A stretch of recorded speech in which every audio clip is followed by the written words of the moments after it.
Welcome to this amazing tutorial. In this tutorial, you're going to learn how to deploy your Next.js project to Vercel. And without further ado, let's get started. The first thing we need to do is just move inside your browser. Then you can just search for Next.js. You can click on it, and we need to install a template that you're going to use for this demonstration. So you can just click on here, and you can see we have the command for creating our new project. So you can go back inside your Visual Studio, great, and you can paste the exact command. So you can see here npx create -next-app@latest. This command is going to create the latest version of Next.js, and you can provide a name. I've given mine hosting. You can provide a beautiful name of your choosing. Great, and you can see the framework is TypeScript and everything is as default. Great. The next thing you'll see is this success message. Great. The next thing you need to do is just to run our project. So you can come here, navigate inside your project, and you can just do npm run dev. Great. This should run our project. I've already done that for simplicity, and you can see that our project is running on localhost 3002. We can also see that our project version is Next.js version 15.3.3. Good job. If you move back inside your browser, the next thing we need to host our project to a GitHub repo.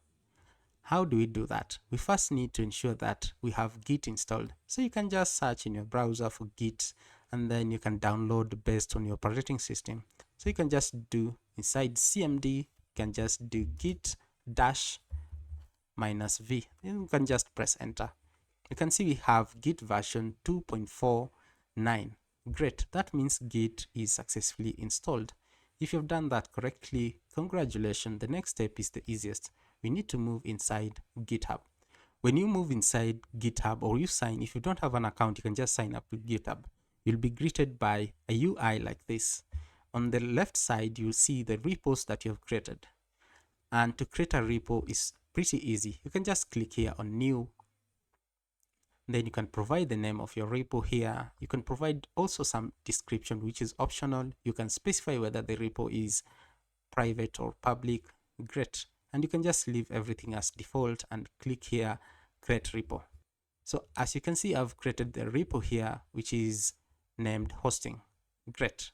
And I've also pushed some data to it. But how do you push data to this GitHub repo? For the first time, yours is actually going to be empty. So you can see the name of the repo is hosting here. So you just need to move inside your Visual Studio Code. And this is the way we push our code into our GitHub repo. So you can just do this. Git. You can just do git add like that. And then the next thing is you can provide a message. You can just do git commit, let's say -m, and a message like initial commit. The last thing you can just do is git, you can just say something like git push -u, then origin. Finally, give the name of your branch, which is main. Great. And if you do that successfully, it's going to push your whole code inside your GitHub repo. And when you see something like this, enumerating or counting, and you have this message that git branch main is set up to track, that means everything is great. Finally, we just need to move to the deploying part, which is the last part of this tutorial. So you can just go inside your browser, then you can just search for Vercel. When you search for Vercel inside your browser, you can see it's here. We need to click this Vercel. We have different hosting platform, but for Next.js, it's best to use Vercel, also for simplicity purposes. When you click on Vercel, you'll be greeted by this UI. And you can see we have a message here. We need to import our GitHub repo. The GitHub repo that we have just created is this one here, hosting. So you can just import it here. With one simple click, it's going to import everything from that GitHub repo. Great. The next thing is we do not have any environment variables, but if we had, we can just put them here. But at the moment, we don't have any. And you can also see it has automatically identified our framework as Next.js. The last step is pretty simple. Just click here, deploy. Congratulations, you can see that our deployment is a success, and we have this message here. Now to just redirect to our deployment, it's pretty easy. You can just click here. Great. And this one is going to load our project, and you can see our project is running on production mode.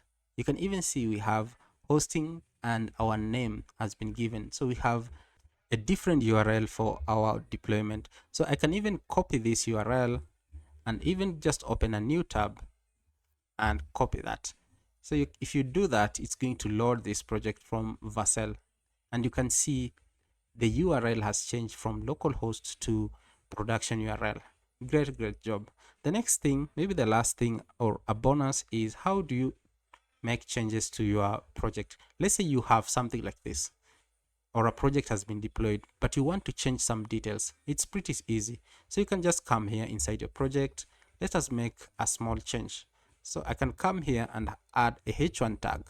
So I can just say this is how to deploy to Next.js, to deploy Next.js project in Vercel. You can provide some class name like text center, and the color of the text, let's say from green. You can even provide purple. It doesn't matter. This is just for demonstration purposes. Great. Let's say you have made changes to your code and you want to push them to GitHub. It's pretty simple. First, we can test this locally. You can move inside your browser. Beautiful. You can see that we have added a text, how to deploy Next.js project in Vercel. Great. I want to reflect this one in production. But you can see that in production mode, even if you refresh, it is not there.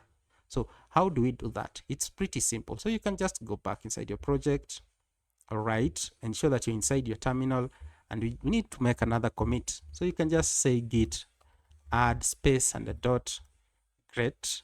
The next thing is we need to commit. So you can just do commit, git commit -m for message, and you can just say added a title. Great. And finally, you can see that one file is changed, and that we have only changed the file that is in page.tsx. No problem. The next thing is just git push. You need to push this one. So you can just say git push -u origin, and then the name of the branch. The branch can be either main or master, but for our case, it's main. Then you can just press enter. And if it's done successfully, you can see that our branch main, let me enlarge this. You can see that our branch main is set up to track. That means everything is correct. And if we move inside our production, we should see the changes that we have made. All right, this is our production URL or our production domain. Great. And you can see that we have the changes as reflected immediately. And you can see we have this text here. Thank you for watching, and see you in the next one. If you have not subscribed, ensure that you subscribed.